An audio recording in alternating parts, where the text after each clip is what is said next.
Mission Impossible is directed by Brian De Palma.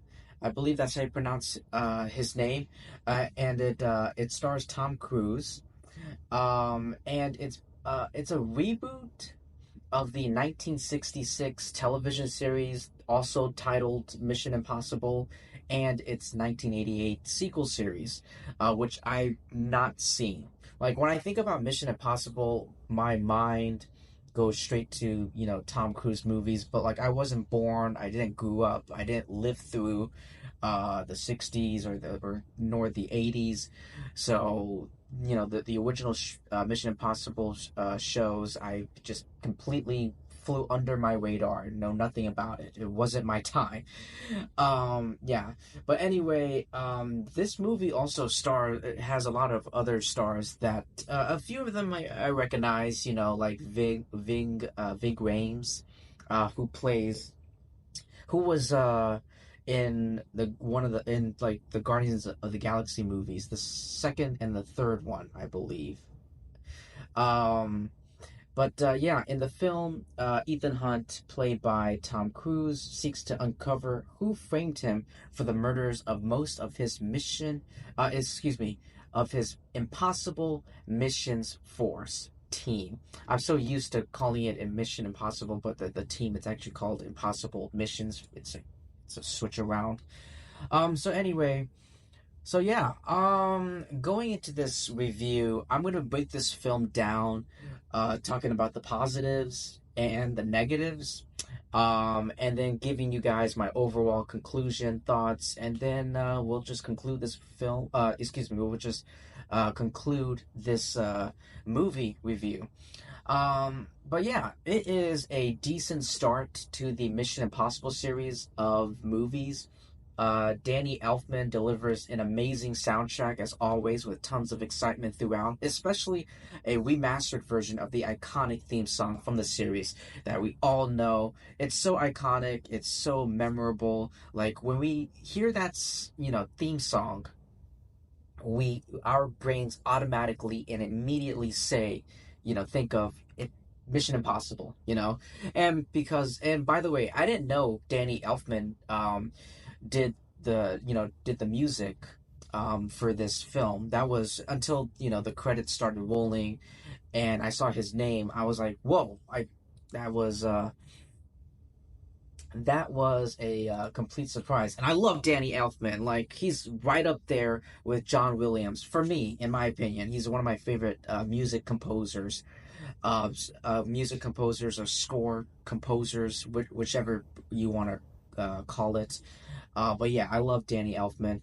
And because the brand new Mission Impossible movie, The Final Reckoning, is coming this weekend.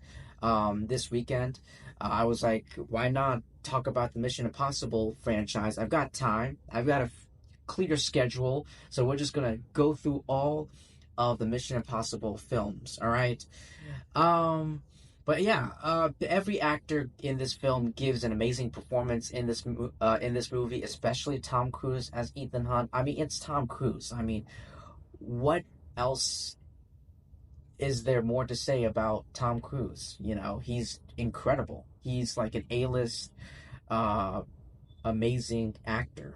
You know, um, I didn't the other thing that I want to talk about is, even though I haven't seen the original like TV shows and all that, from what I heard, from what I read on the internet and everywhere, people who have seen the original series says that it is faithful to the source material of the television series, so that's a good thing.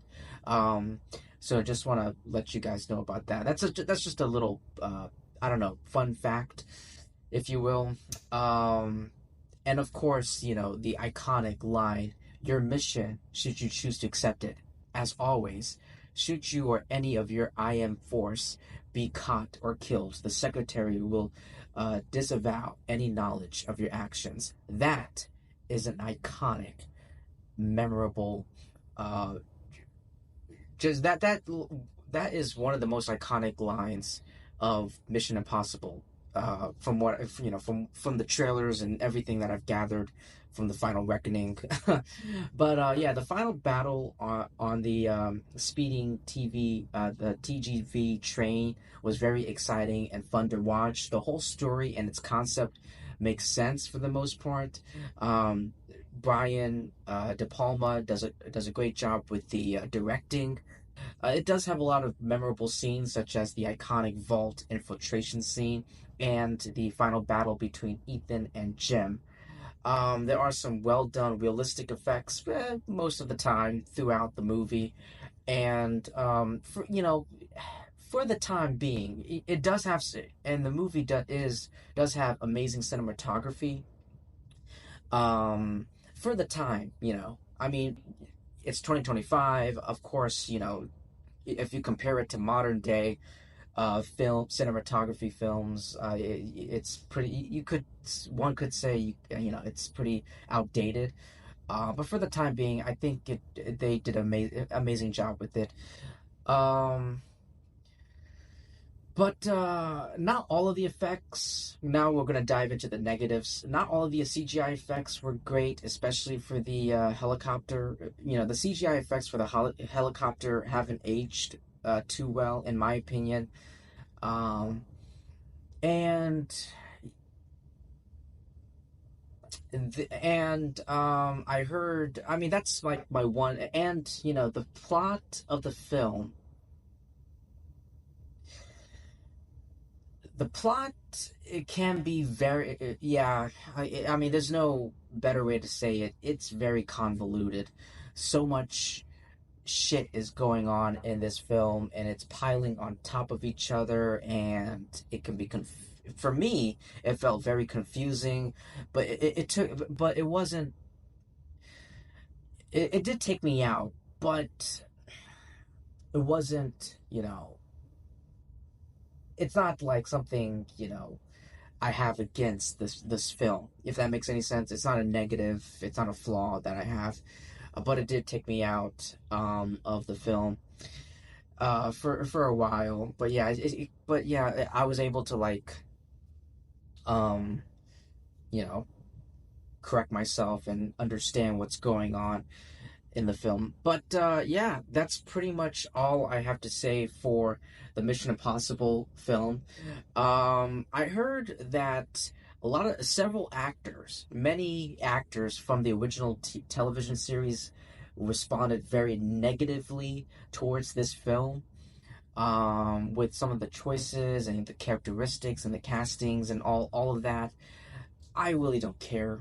In my opinion, I mean, I don't know what else to say to you.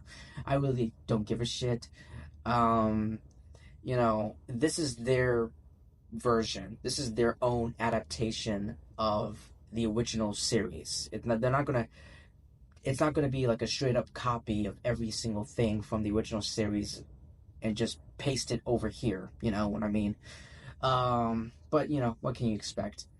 But anyway, ladies and gentlemen, that's all I have to say for Mission Impossible. Let me know what you think about it in the comment section below. Please like and subscribe. Definitely subscribe because that would help me and my YouTube channel out a lot. I appreciate it, and I'm thankful for all of you. I appreciate that. And yeah, I will see you in my next video. Peace.